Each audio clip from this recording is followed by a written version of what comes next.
Hello guys, देखिए आज हम लोग विज्ञान के 28 पार्ट के प्रश्न नंबर 136 लेकर आए हैं। वर्णार्ध किसे कहते हैं? तो वर्णार्ध का मतलब होता है कलर ब्लाइंडनेस, यानी जब आंख सामान्य रूप से रंगों को नहीं देख पाती है उसे वर्णार्ध या कलर ब्लाइंडनेस कहते। इसे कलर डिफिशियंसी भी कहा जाता है। इस व्यक्तियों को हरे और लाल तथा कभी कभी नीले रंग भी अंतर समझ में नहीं आ पाता है, उसे हम कलर ब्लाइंडनेस कहते हैं। देखिए अब प्रश्न 137 है, अर्धचालक पदार्थ किसे कहते हैं? तो अर्ध मतलब है जो आंसर आता है अर्ध अचालक माने आधा चालक। वैसा पदार्थ जिनकी चालकता और चालक अचालक के बीच का हो उसे अर्धचालक कहा जाता है, जैसे में जर्मेनियम, सिलिकॉन।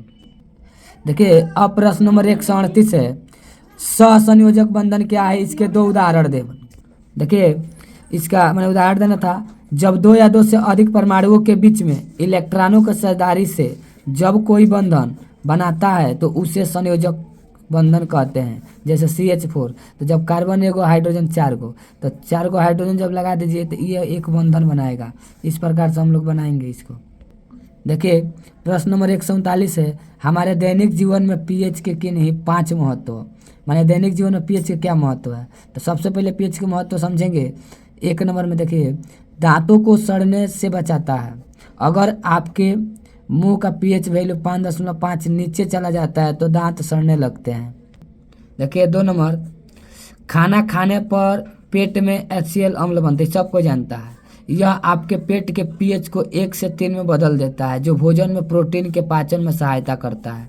अब 3 नंबर देखिए, pH बर्तन की सफाई में मदद करता है। बर्तन को साफ करने में pH वैल्यू अहम भूमिका निभाता है। 4 नंबर देखिए, हमारे शरीर की अधिकांश क्रियाएं 7.0 से 7.8 pH परास के बीच काम करती है, यानी शरीर के pH परास 7.0 से 7.8 के बीच होता है। ये ऑब्जेक्टिव में भी आता है इसे। 5 नंबर देखिए, मिट्टी एक pH का महत्वपूर्ण कारक है। पौधे और वृद्धि के लिए आदर्श pH 6.3 से 7.3 के बीच होता है। यह भी ऑब्जेक्टिव के लिए आता है।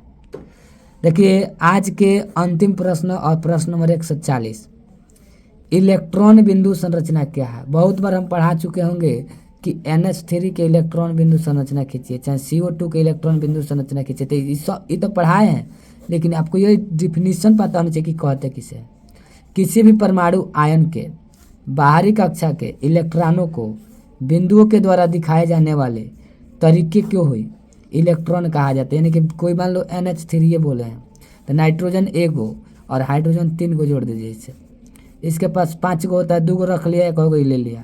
तो इसको जो बिंदु के द्वारा जो दर्शाया जाता है इसी रूपरेखा को हम कहते हैं इलेक्ट्रॉन बिंदु संरचना। हो जाएगा।